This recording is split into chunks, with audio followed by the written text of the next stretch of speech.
All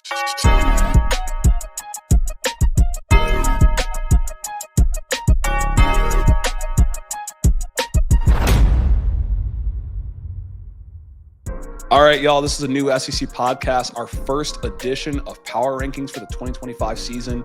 Hunter, talk to me about all the football you watched and what your Saturday looked like. A lot of games back to back to back. The ABC slate was crazy. I mean, this was one of the better weeks of football this season. 3 SEC ranked matchups. We know how many teams are in the AP poll, so I watched all the games really, like for the most part. Yeah. But the Alabama one was nice. Watch that one out by the fire, and a good week for football. Great week for football. I mean, your fire setup always looks awesome. We'll have to get a picture up here on the show at some point. And I mean, just a good slate. Like, it's always a good day when the noon slate delivers. We saw LSU Vandy off the rip, ABC. I had my Houston Cougars on the other screen. We were playing Arizona. Now we're bowl eligible. 3:30 slate, had some good games. I mean, Georgia Ole Miss was a good one. You obviously had the Mississippi State Florida game ended up being close at the end. And then the 7 o'clock slate, right? Like, I mean, even the 5:30 game, the 5:30 Eastern game, Texas A&M, Arkansas was close. 7 o'clock slate, like the Tennessee game was close until that halftime interception.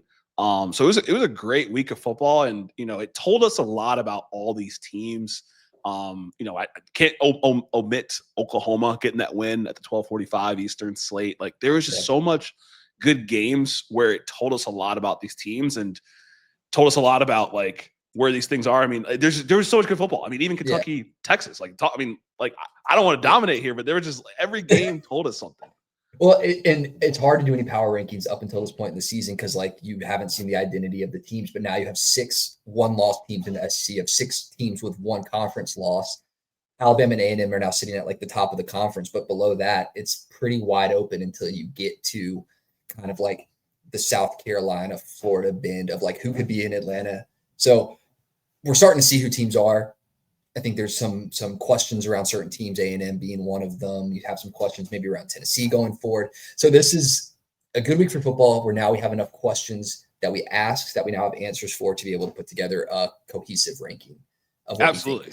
There's a ton of questions around who these teams are, a ton of questions around like what it means for the remaining part of their schedule. And when you think about power rankings, and we'll get to our rankings, when you think about power rankings, what factors do you use to contribute to these? Output on the field, potential going forward, where they are right now. I'm thinking about, I don't care who you were week 1. If you were good week 1, if you were terrible week 1, who are you right now? What's the 180? It doesn't matter because all that matters going forward is what are you putting on the field right now? Injuries aside, who is the best team? And looking at like, this team next to the team next to them, next to the team next to them. Who do you got as you go down the stretch? That's kind of what I'm thinking about. More like an eye test, less about like score watching or record watching.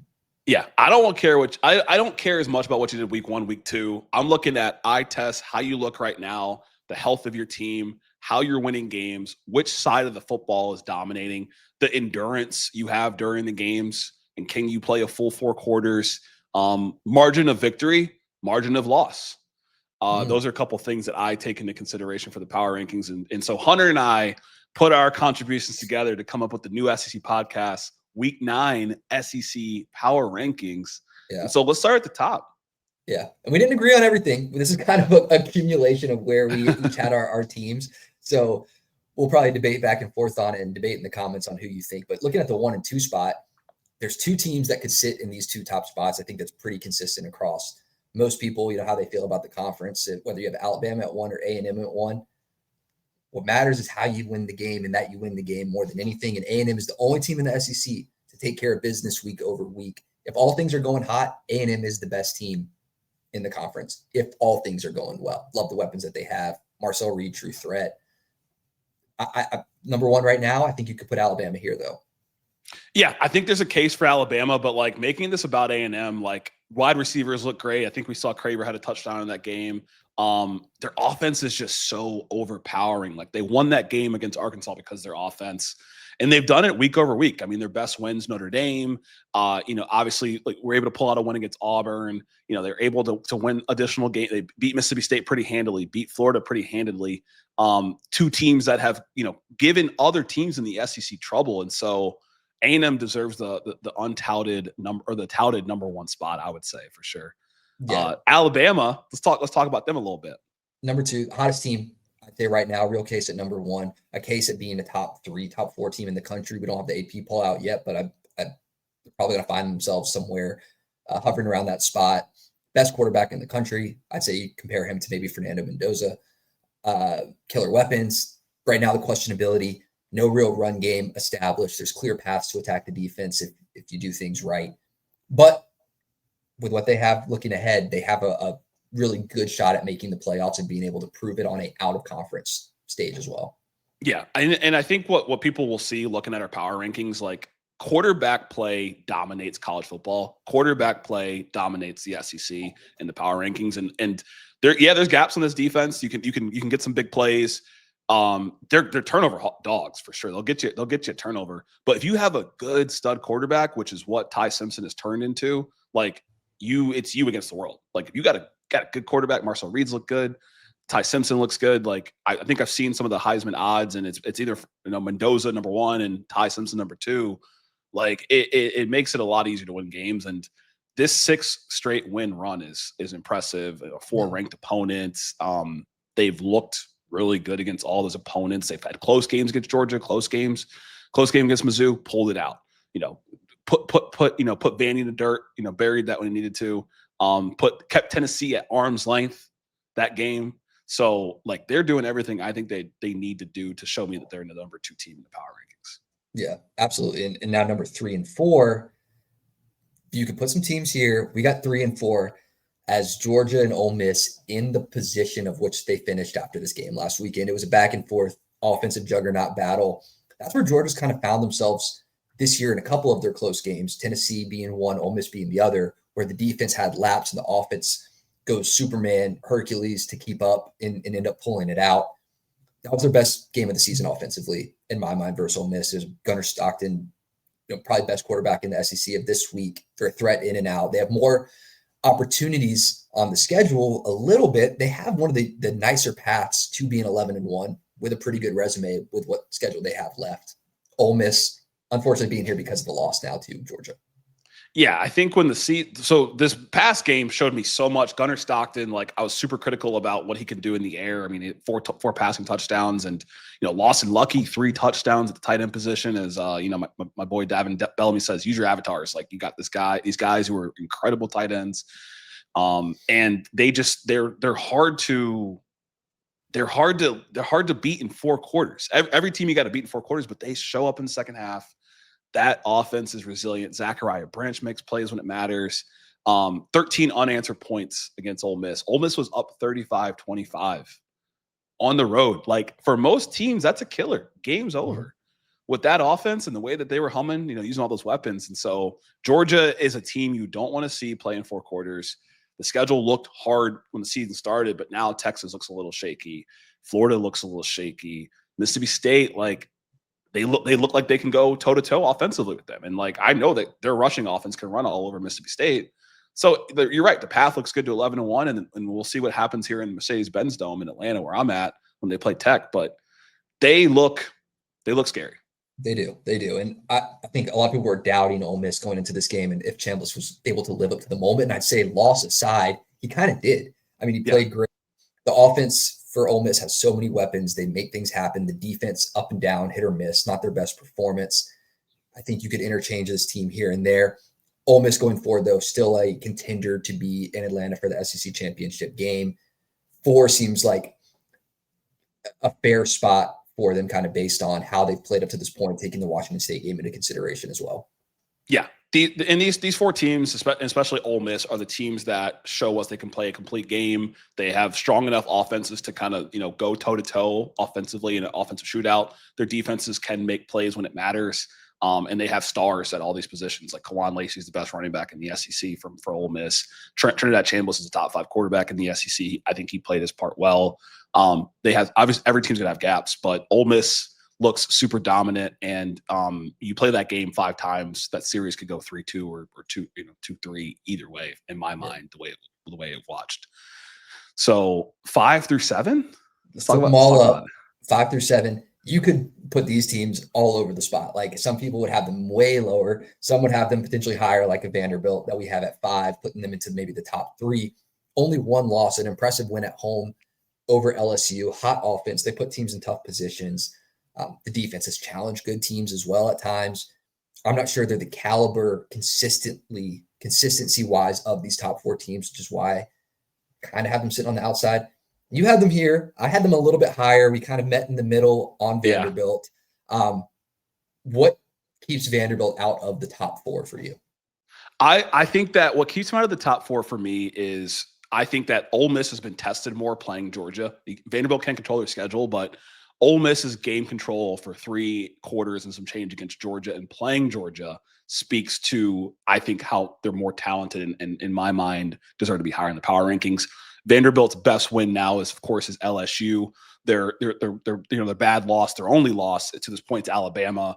The scoreboard, you always talk about how they lost by 16. They were driving on Bama a lot and had chances to score in the red zone for 2 turnovers. But I put Ole Miss higher because how they looked against Georgia. I think Vanderbilt beat LSU better than Ole Miss did, but I think that offense is more dangerous and more consistently able to score compared to Vanderbilt's offense.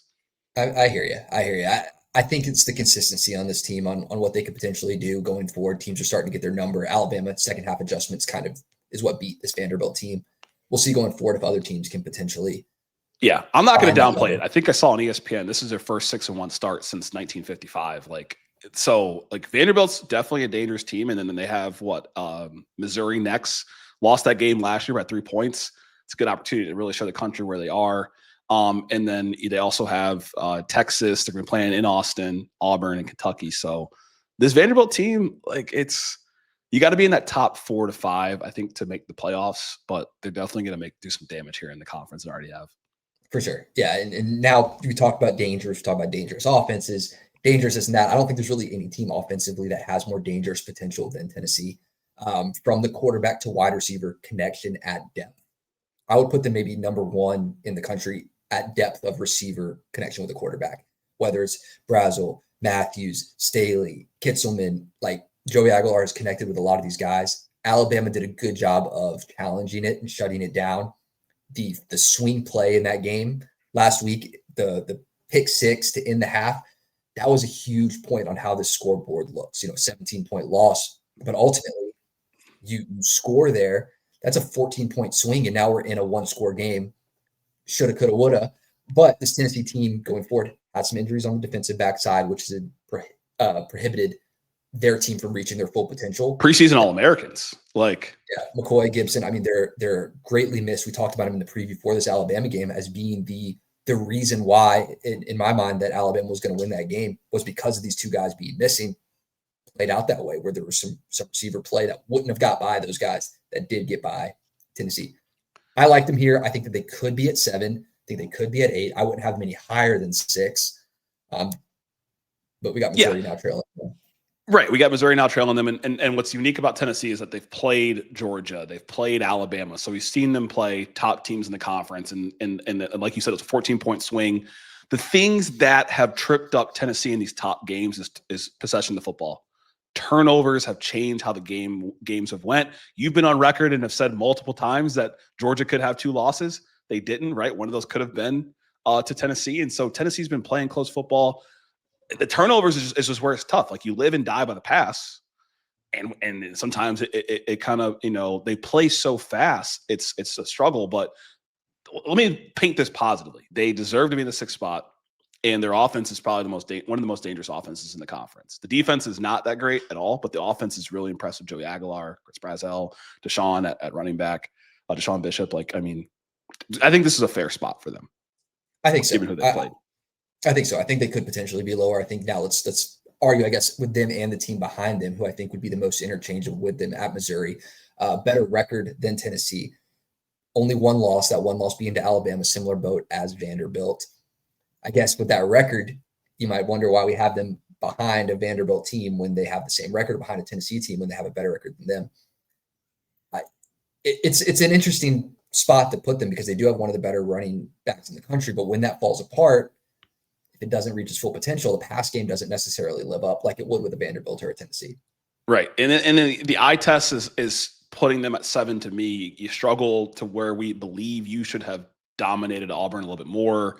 The passing game, like you said, is not always as evident there. The running game, Ahmad Hart, I think he had 1 or 2 touchdowns last game. I was watching it in overtime and everything. But when I look at the top 6, look, Vanderbilt plays Missouri next week. So we'll be able to see it on the field. But Ole Miss's offense is better. Georgia's offense is better. Alabama's offense is better. They played them close and they lost. So like I think Missouri at 7 is ideal. And when you see who number 8 is in the back half of the conference, I think Missouri fits exactly where they are there.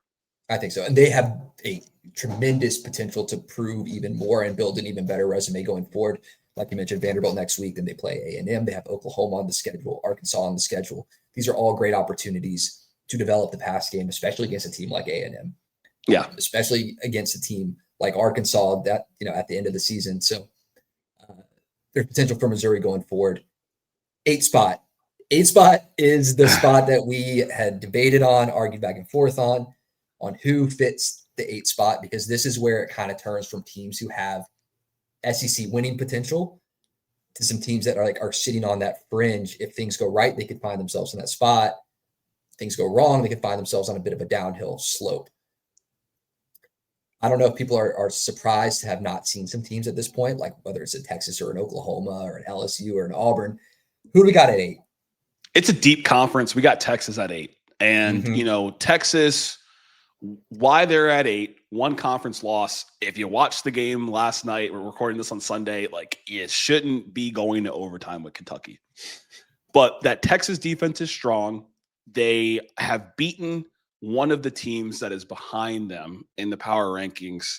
And I think that right now their defense is what is allowing them to be able to stay in a lot of these games. And as Ohio State continues to look good, I go back to that Ohio State game from week 1 and how good this defense has looked.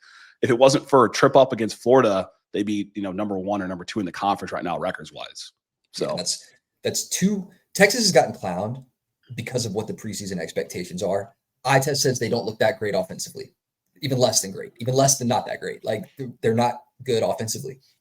Both of their losses are 1-score games. One to the number 1 team in the country. We'll see how the AP poll comes out. I think Indiana should probably be number 1. Conversation for another day. And then they beat Oklahoma. We got to take that into consideration. They didn't just beat Oklahoma. They kind of put belt to ass. I hate to say it, but that's true. I hate to say it, but it is what it is. The score matters, the game matters, the conversations and situations that happen before the game, whatever. I think Texas is 8. It's a good spot for them. They have opportunity to show it going forward. Georgia on their schedule. And Hunter and I cycled through this 8 to 12, and we're going to debut here the 9 through 12 here in a sec. We cycled through this a couple times. All these teams have a loss or 2. All these teams have very glaring gaps, but some of them are still in the SEC contention. It's more of how do they look as football teams in the conference, and maybe how do they look compared to the national landscape, to me at least. So 9 through 12, should we go ahead and debut it? 9 through 12, if we got Texas at 8, number 9 makes sense. It's Oklahoma sitting there right behind them. If that game had been closer, I would have no problem putting Oklahoma ahead of Texas, given the situations around Mateer. Because it was such a lopsided affair, I got to put Oklahoma behind them. Yeah, I think, and I said this before we started recording, to Oklahoma's detriment, this is an offensive league this year. The top 7 teams all have really good offenses. And Oklahoma, for the first 5 weeks, their offense looked impressive against Temple, looked impressive against Michigan, playing in Norman. The offense has not looked as good to what the expectation has been, and that was very evident against Texas. Have to put them behind Texas because they lost to Texas. Better against South Carolina. Nothing on the schedule to this point to elevate them. But they play Ole Miss. They're playing Alabama, and they may be playing Tennessee too this year as well, if I'm not mistaken. They have a couple tests in the top 7 of the conference where they can kind of climb back up. Want to see more from Mateer. At this point, the running game is the running game, but that defense is so stingy, you have to have them in the top 10. and they're still very much in contention to win the SEC. And they have the games to be able to trip up Alabama, to trip up Ole Miss, where they can find themselves back in the top of the SEC when it comes to competing to play in Atlanta. And positively going forward, they have 5 ranked games. We'll see if LSU gets dropped out, but they played their final 5 games on the schedule are all teams that were ranked going into last week. But what I positively like about Oklahoma going forward is that they started to commit to running the football. Yes. Blaylock season high in the game against South Carolina. I think that is huge, takes the pressure off of Mateer's shoulders to have to be jack of all trades, do it all. I really liked that Oklahoma did that in the South Carolina game. I think that was the most impressive thing that I took from that game is that they're going to commit to giving touches to their backs. Continue that, because you can't find yourself in a situation like Texas where your quarterback is less than 100% and the whole game plan falls to shit because your quarterback isn't 100% healthy. You got to have additional ways to score and to move the ball. In a quarterback league, like, it matters. And like, I think Mateer is better than Arch. Mateer had more yards compared to Arch in the Texas game. Mateer could be better than Bo Perbula. I just need to see it week in and week out at this point in the season. So we'll see. We had Florida at 10. We'll see what happens. Look, we're recording this right now at 12:23 Eastern, and I still don't know if Napier's going to keep his job after that win. They're calling me like mid-game. Right. But I mean, they beat Mississippi State. Really key interception by the big boy. I saw at the end there. Mississippi State was driving. Mississippi State missed a field goal earlier in the game that if they had made that, they would have been leading. The running game looked good. If you listen to my preview, exactly what was happening is what I said. Like, Jaden Ball is going to run all over this Mississippi State defense. Let me give Hunter some time to talk here. Hunter, thoughts on Florida? No, you're good, man. I think Florida's right where they should be. A lot of teams could be potentially around here. You could put an Auburn and LSU here. Florida, great marquee win over Texas. I think they're finding consistency defensively. They're continuing to give Jaden Ball opportunities. Lagway finding his zone a little bit. It's a close game with Mississippi State. The record of Mississippi State would tell you that you should beat them more. They're not a bad team. They're not a bad football team. No. So I take the win. A win's a win in this situation. I like Florida to beat every team below them. Right. Like I don't take any team below them necessarily like over them as a sure thing, I guess. Hey, don't get me wrong. Like, now they played LSU. They played LSU. You see our 9 through 12. Yeah. Florida's really pesky. Auburn's really pesky. These are two of the most pesky teams in the conference to me. And I'm going to go out and say it. I had Auburn at 8 in my original power rankings because Auburn has played Missouri. They've played Georgia. They've played who else? Arkansas, or not? They haven't played Arkansas yet. They've played A&M and they've played Oklahoma, all pretty close. They played some of the 4 toughest stretch to this point, and they lost all 4 games. But they could have beaten Missouri, and they had a chance to beat Missouri, and their kicker missed a field goal. I think this Auburn defense is one of the best in the conference, and they're a pesky team you don't want to play.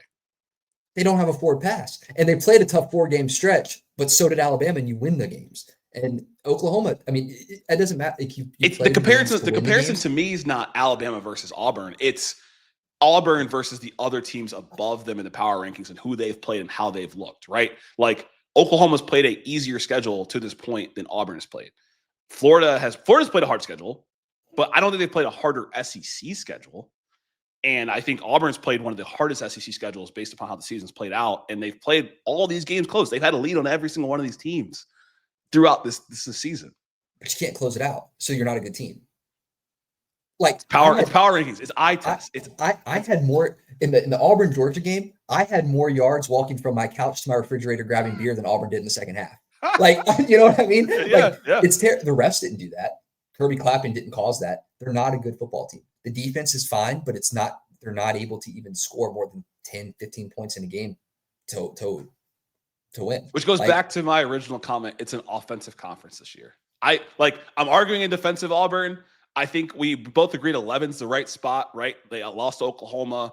I think Florida has a better win to this point. Winning has to matter more than losing. But like, I'm not going to discredit Auburn's 4-game close loss run and the toughness of their schedule. And despite the fact they lacked an offense, their defense is still keeping them in the games, and their offense is so anemic, but they can run the ball so they can control the time of possession. And they're playing football the way they have to right now with the handicap they have at the quarterback position from my standpoint.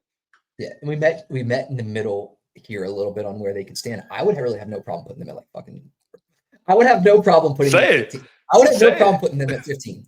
Okay. I would have no problem putting them at 15. Like I don't. They're 0-4 in conference play. They're not able to win games when it matters. I'd say that I'm almost more impressive with the potential of an Arkansas or potential of a Mississippi State at times, because why are we giving Auburn this credit on close losses, but Arkansas is going toe to toe with Tennessee in the same way, toe to toe with who we put number one with A&M, but we don't give Arkansas that same leeway that we do Auburn for some reason. Well, hey, guess what? They're playing next week. We get to see Arkansas versus Auburn next week. So that's why we love the SEC. These matchups are incredible. Week after week. You're right though. You're right though. Why, like, to your defense, why are we giving them this potential leeway? Like I said, there's got to be some respect for playing these games close and having a lead and having a shot to win and scaring some of these teams. Like, yeah.